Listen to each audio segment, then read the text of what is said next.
আসসালামু আলাইকুম। আইসলামের নতুন আরেকটি ব্লগ দেখার জন্য আপনাদের স্বাগত জানাচ্ছি। এই যে সকাল সকাল এরা দুই ভাই বোন একত্র হয়ে গেছে। আজকে আম্মুদের বাসার সবার আমার বাসায় দাওয়াত আছে, তো সবাই চলে আসেনি, দুই একজন চলে আসছে। তার মধ্যে আরিয়ানা একজন, আরিয়ানা তার দাদির সাথে আব্বুর সাথে চলে আসছে। আর এই যে এখন তারা একটু খাওয়া দাওয়া করছে। আমার আয়ান আছে এত লেট করে ঘুম থেকে উঠছে। আম্মু খিচুড়ি কেমন হয়েছে? তুমি তো না খেয়ে ভালো বলতেছো আয়ান। ও তাই? ওরে বাবা ওরে বাবা। হ্যাঁ তোমরা খেলাধুলা করো, ফুপি একটু রান্না করি। হ্যাঁ এই যে এসেই এই যে সব খেলনা টেলনা নামাই নিচ্ছে। হ্যাঁ কি হয়েছে? কিভাবে পেয়েছো? জাপানে গেছিল তুমি? জাপানে গেছিল? ইলিশ মাছ ভাজা শুরু করে দিয়েছি। এই যে এখানে কয়েকটা লবণ হলুদ মরিচ গুঁড়োতে মাখিয়ে রেখেছি। আর এই যে কয়েকটা ধুয়ে নিচ্ছি। আসলে এক হাতে কাজ তো, যেভাবে হয় সেভাবেই করা আর কি। আমি ভেজে ভুনা করবো। এই যে মাছগুলো সব আমি ভেজে তুলে রেখেছি। এই যে এখানে মুরগি ভেজে রেখেছি। এখন ওই মুরগি ভাজার ওই তেলেই আমি মাংসটা বসাবো। এই জন্য যে গরম মশলাগুলো দিয়ে দিলাম, এটা হয়ে গেলে একটু ভেজে নিয়ে পেঁয়াজ দিয়ে দিব। এই যে মশলা ভেজে নিয়েছি, গরম মশলা, তার ভিতরে পেঁয়াজ একটু হালকা ভেজে নিয়ে আদা বাটা রসুন বাটা দিয়ে একটু ভালো করে ভেজে নিচ্ছি। আর কড়াইয়ের অবস্থা হয়েছে কেন, এই যে মাংস ভেজেছি না, এই জন্য এরকমটা হয়ে গেছে।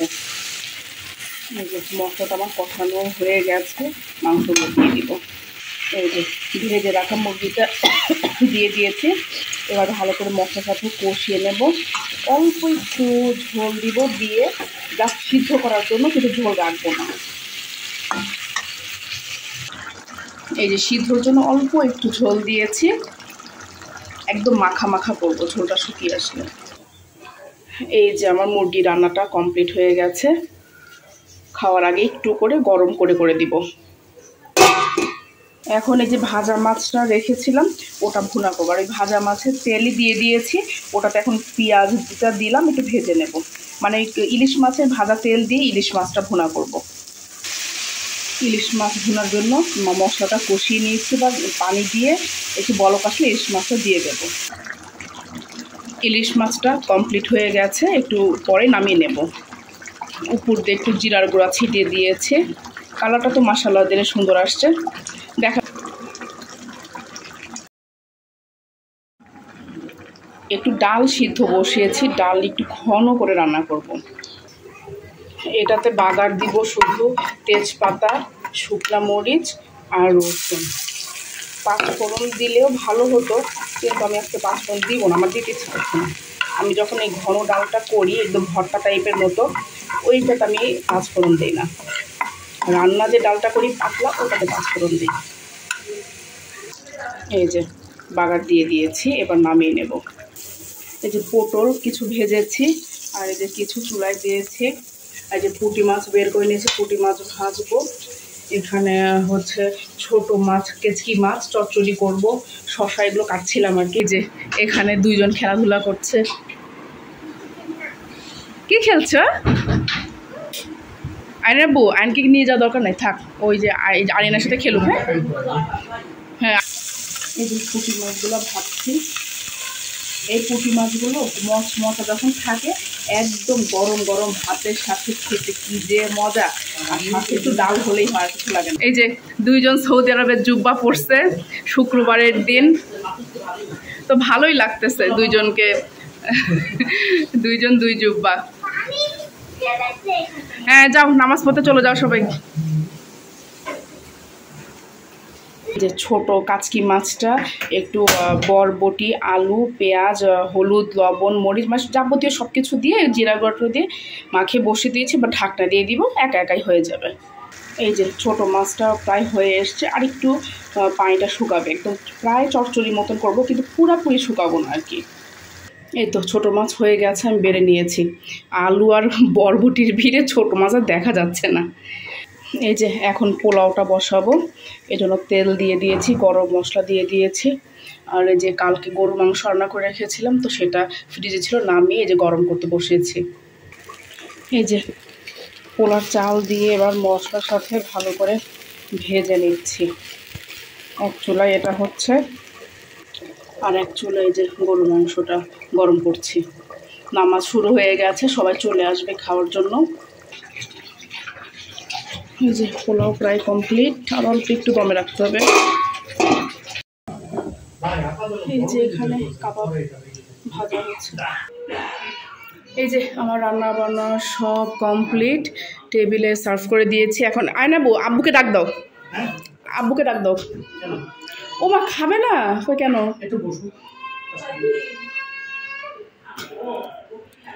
এই যে কাবাব,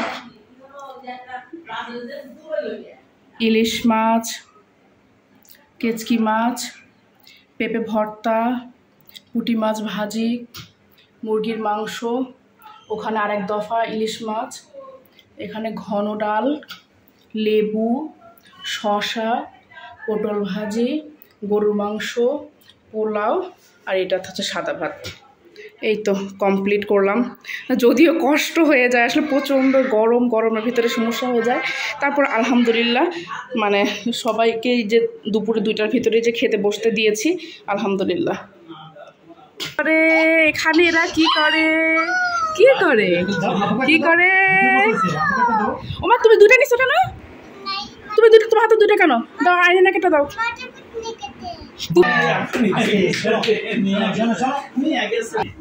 না দোস্ত কি, সবাই আসবে একসাথে, এই আর কি। সবাই খেতে বসে গেছে। খান, সব সময় তো আর হয় না, হুটহাট মাঝে মধ্যে। বিনা দাওয়াতই তো, মানে কালকে হুট করে আর কি। আমি বলতেছি যে দেখি তাহলে পরে ঈদের আগে। ওই যে এদেরই করতেছি, বলছে কি ওরা ওর ভাত অর্ধেক রয়েছে, ওর ভাত অর্ধেক দিচ্ছে, আর ও আবার একটা মাংস আর এনের কাছ থেকে আস্তে করে নিয়ে গিয়ে। বাহ, ভালোই তো। ও মাংস ভাত নিচ্ছে, ও মাংস নিচ্ছে, ভালোই। কামড় দাও। ও ঝোল টুল খায় না, ঝোল খাইলে ঝাল ধরতে দেবে। গরুর মাংস নিবা, এমন গরুর মাংস দেয়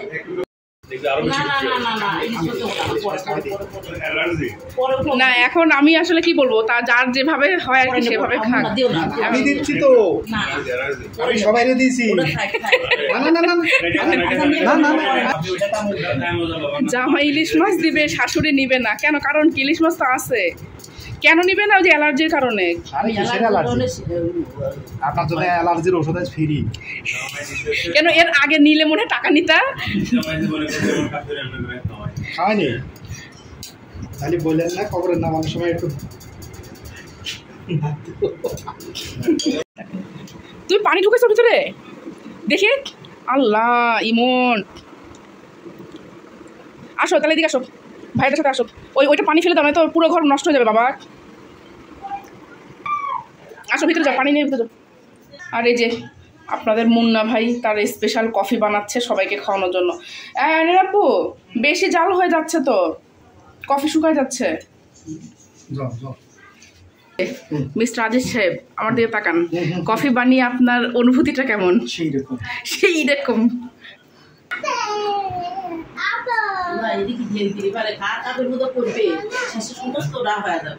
আরিয়ানা তুমি একটু খাবে কফি?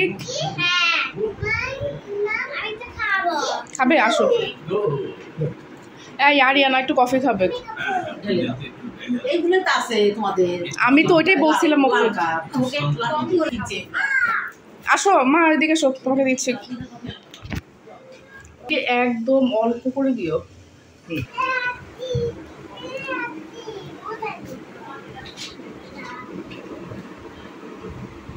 বাবা ওটা ভেঙে যাবে তো। আরিয়ানা খেলো, ভাইদের সাথে খেলো।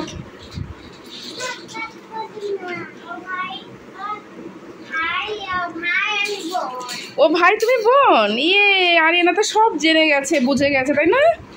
আর তুমি শোনো, আরিয়ান আপু কোনটা বলো তো? আর জায়ান ভাইয়া কোনটা? আর মা কোনটা?